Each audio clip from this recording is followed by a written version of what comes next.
തിരുവനന്തപുരത്ത് ശ്രീ ഒ രാജഗോപാൽ അദ്ദേഹം വോട്ട് ചെയ്യാൻ എത്തുന്ന തത്സമയ ദൃശ്യങ്ങളാണ് പ്രേക്ഷകർ കാണുന്നത്.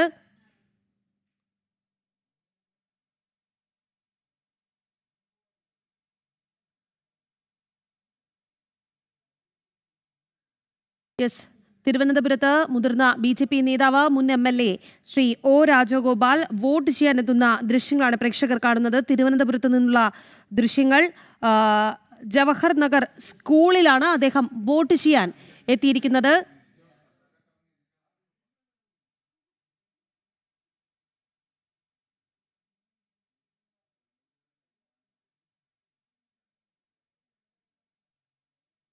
തിരുവനന്തപുരത്ത് മുതിർന്ന BJP നേതാവ് മുൻ MLA ശ്രീ ഒ രാജഗോപാൽ വോട്ട് ചെയ്യുകയാണ്. അവിടെ നിന്നുള്ള തത്സമയ ദൃശ്യങ്ങളാണ് പ്രേക്ഷകർ കാണുന്നത്.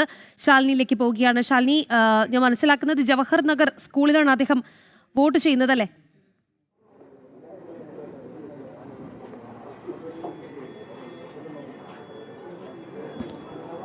തീർച്ചയായും തിരുവനന്തപുരത്തെ പ്രധാനപ്പെട്ട ഒരു വാർഡാണ് കവടിയാർ വാർഡ്. കവടിയാർ വാർഡിലെ temple entry memorial UP school അമ്പലമുക്കിലാണ് ഇപ്പോൾ ഒ രാജഗോപാൽ അദ്ദേഹത്തിൻ്റെ വോട്ട് രേഖപ്പെടുത്തുന്നത്. മുതിർന്ന BJP നേതാവ്, ഒപ്പം തന്നെ മുൻ നേമം MLA അദ്ദേഹം അല്പസമയം മുമ്പ് ഇവിടെ എത്തി പ്രൊസീഡിംഗ് പൂർത്തിയാക്കി ഇപ്പോൾ വോട്ട് രേഖപ്പെടുത്താനുള്ള നടപടിക്രമങ്ങളിലേക്ക് കടന്നിരിക്കുകയാണ്. നമ്മൾ കഴിഞ്ഞ മണിക്കൂറിലൊക്കെ പറഞ്ഞിരുന്നു, നിർണായകമായിട്ടൊരു തെരഞ്ഞെടുപ്പാണ് തലസ്ഥാനത്തെ സംബന്ധിച്ചിടത്തോളം ഇത്തവണ നടക്കുന്നത്.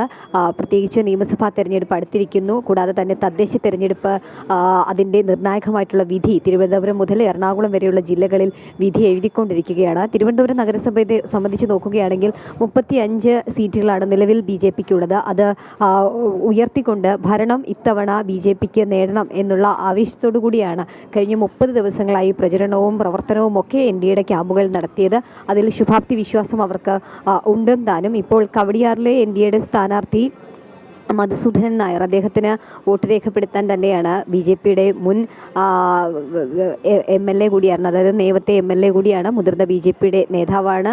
അത്തരത്തിൽ ഏറെ പ്രാധാന്യമുള്ള അദ്ദേഹത്തിൻ്റെ നിർണായകമായിട്ടുള്ള വോട്ട് ഒ രാജഗോപാൽ രേഖപ്പെടുത്തുന്ന ദൃശ്യങ്ങളാണ് പ്രേക്ഷകരിലേക്ക് എത്തിച്ചുകൊണ്ടിരിക്കുന്നത്. എന്തായാലും കഴിഞ്ഞ മണിക്കൂറിലൊക്കെ തന്നെ തലസ്ഥാനത്ത് മികച്ച പോളിംഗ് രേഖപ്പെടുത്തിയിട്ടുണ്ട്. ആ രേഖപ്പെടുത്തിയ വോട്ടിംഗ് ശതമാനത്തിലടക്കം തികഞ്ഞ ആത്മവിശ്വാസത്തിലാണ് 3 മുന്നണികളും ഉള്ളത്. അതിൽ ഒരു പടി മുന്നിൽ BJP ഉണ്ട് എന്നുള്ളതാണ് ഏറ്റവും ശ്രദ്ധേയമായിട്ടുള്ള. കാരണം അത്രയധികം പ്രവർത്തന പ്രതീക്ഷകളൊക്കെ കേരളത്തിൽ വെച്ച് പുലർത്തുന്നുണ്ട് BJP എന്നുള്ളതാണ് നമുക്ക് മനസ്സിലാക്കാൻ സാധിക്കുന്നത്. കൂടാതെ തന്നെ നിർണായകമായിട്ടുള്ള നിയമസഭാ തെരഞ്ഞെടുപ്പ് എത്തി നിൽക്കുമ്പോൾ BJPയുടെ പ്രവർത്തനം എത്രത്തോളം ജനങ്ങളിലേക്ക് എത്തിച്ചു, വോട്ടിംഗ് ശതമാനം എത്രത്തോളം കൂട്ടാൻ സാധിച്ചു എന്നതൊക്കെ വിലയിരുത്തുന്ന ഒരു തെരഞ്ഞെടുപ്പ് കൂടിയായി തദ്ദേശ തെരഞ്ഞെടുപ്പ് മാറുകയും ചെയ്യുന്നുണ്ട്.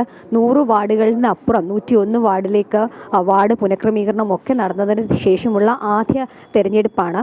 ഒപ്പം തന്നെ നിർണായകമായിട്ടുള്ള നടപടികൾ പ്രതീക്ഷിക്കുന്ന ഒരു തെരഞ്ഞെടുപ്പ് കൂടിയാണ് വോട്ടർമാർ. പ്രാദേശിക വിഷയങ്ങൾക്കപ്പുറം നിർണായകമായിട്ടുള്ള പല വിഷയങ്ങളും, അത് സംസ്ഥാന വ്യാപകമായി ചർച്ച ചെയ്യുന്ന പല വിഷയങ്ങളും ചർച്ചയായൊരു തെരഞ്ഞെടുപ്പ് കൂടിയാണ് ഇത് എന്നുള്ളതാണ് ഏറ്റവും ശ്രദ്ധേയമായിട്ടുള്ള കാര്യം. ശബരിമല അടക്കമുള്ള വിഷയങ്ങൾ ചർച്ച ചെയ്യപ്പെട്ടൊരു തെരഞ്ഞെടുപ്പ് കൂടിയായി ഈ ഒരു തെരഞ്ഞെടുപ്പ് മാറുകയും ചെയ്തിട്ടുണ്ട്. അങ്ങനെ അദ്ദേഹം വോട്ട് രേഖപ്പെടുത്തി പുറത്തേക്ക് വരുന്ന ദൃശ്യങ്ങളാണ് നമ്മളിപ്പോൾ കാണുന്നത്. അദ്ദേഹത്തിനൊപ്പം കവടിയാറിലെ NDA സ്ഥാനാർത്ഥി മധുസൂദനൻ നായർ അടക്കമുള്ള സ്ഥാനാർത്ഥികളുണ്ട്. BJPയുടെ മുതിർന്ന നേതാക്കന്മാരുണ്ട്, പ്രവർത്തകരുണ്ട്. തികഞ്ഞ ആത്മവിശ്വാസപ്പോൾ അദ്ദേഹം വോട്ട് രേഖപ്പെടുത്തി കൈ ചൂണ്ടുവിരലിൽ മഷി പുരട്ടിയ ദൃശ്യം പ്രേക്ഷകരിലേക്ക് കാണിക്കുകയാണ്. അദ്ദേഹത്തിൻ്റെ ഈ ഒരു പ്രായത്തിൽ ഇവിടെ എത്തി ആ സമ്മതിദാനാവകാശം നിറവേറ്റി അദ്ദേഹം ഇവിടെ നിന്ന് മടങ്ങുന്നതിന് മുൻപ് സ്ഥാനാർത്ഥിക്കൊപ്പമുള്ള ഒരു ചിത്രം എടുക്കലാണ്. എന്തായാലും തികഞ്ഞ ആത്മവിശ്വാസത്തിൽ തന്നെയാണ്. കവടിയാറിനെ സംബന്ധിച്ച് നോക്കുകയാണെങ്കിൽ കവടിയാർ എന്ന് പറയുന്ന വാർഡിലേക്ക്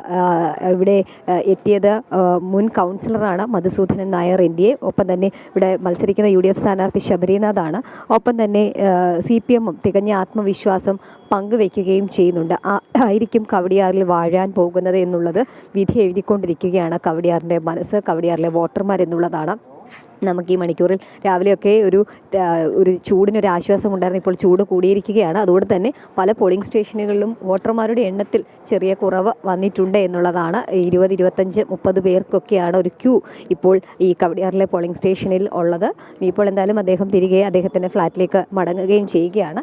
തികഞ്ഞ ആത്മവിശ്വാസം അദ്ദേഹവും പങ്കുവയ്ക്കുന്നുണ്ട്, സ്ഥാനാർത്ഥിയും പങ്കുവയ്ക്കുന്നുണ്ട് എന്നുള്ളതാണ് നമുക്ക് മനസ്സിലാക്കാൻ സാധിക്കുന്നത്. എന്തായാലും നിർണായകമായിട്ടുള്ള തെരഞ്ഞെടുപ്പിൽ നിർണായകമായൊരു വോട്ട് BJPയുടെ മുതിർന്ന നേതാവ് നേതാവ് ഇപ്പോൾ ഒ രാജഗോപാൽ കവടിയാറിലെ അമ്പലമുക്കിലുള്ള ടെമ്പിൾ എൻട്രി മെമ്മോറിയൽ UP സ്കൂളിൽ രേഖപ്പെടുത്തിയിരിക്കുകയാണ്. യെസ്, തിരുവനന്തപുരം അമ്പലമുക്കിലുള്ള ബൂത്തിലാണ് മുതിർന്ന BJP നേതാവ് മുൻ MLA-യുമായ ഒ രാജഗോപാൽ തന്റെ സമ്മതിദാനാവകാശം വിനിയോഗിക്കാൻ എത്തിയത്. അവിടെ വോട്ട് ചെയ്തതിനു ശേഷം അദ്ദേഹം തന്റെ കാറിൽ മടങ്ങുന്ന കാഴ്ചയാണ് പ്രേക്ഷകർ കാണുന്നത്. അവിടുത്തെ NDA സ്ഥാനാർത്ഥിക്കൊപ്പമാണ് അദ്ദേഹം വോട്ട് ചെയ്യാൻ എത്തിയത് എന്നുള്ളതാണ്. അവിടെ നിന്ന് അദ്ദേഹം വോട്ട് ചെയ്ത ശേഷം മടങ്ങുകയാണ്. അവിടെ നിന്നുള്ള തത്സമയ ദൃശ്യങ്ങളാണ് പ്രേക്ഷകർ കാണുന്നത്. അവിടെ നിന്നുള്ള തത്സമയ വിവരങ്ങൾ ശാലിനിയാണ് നമുക്ക് വേണ്ടി പങ്കുവച്ചത്.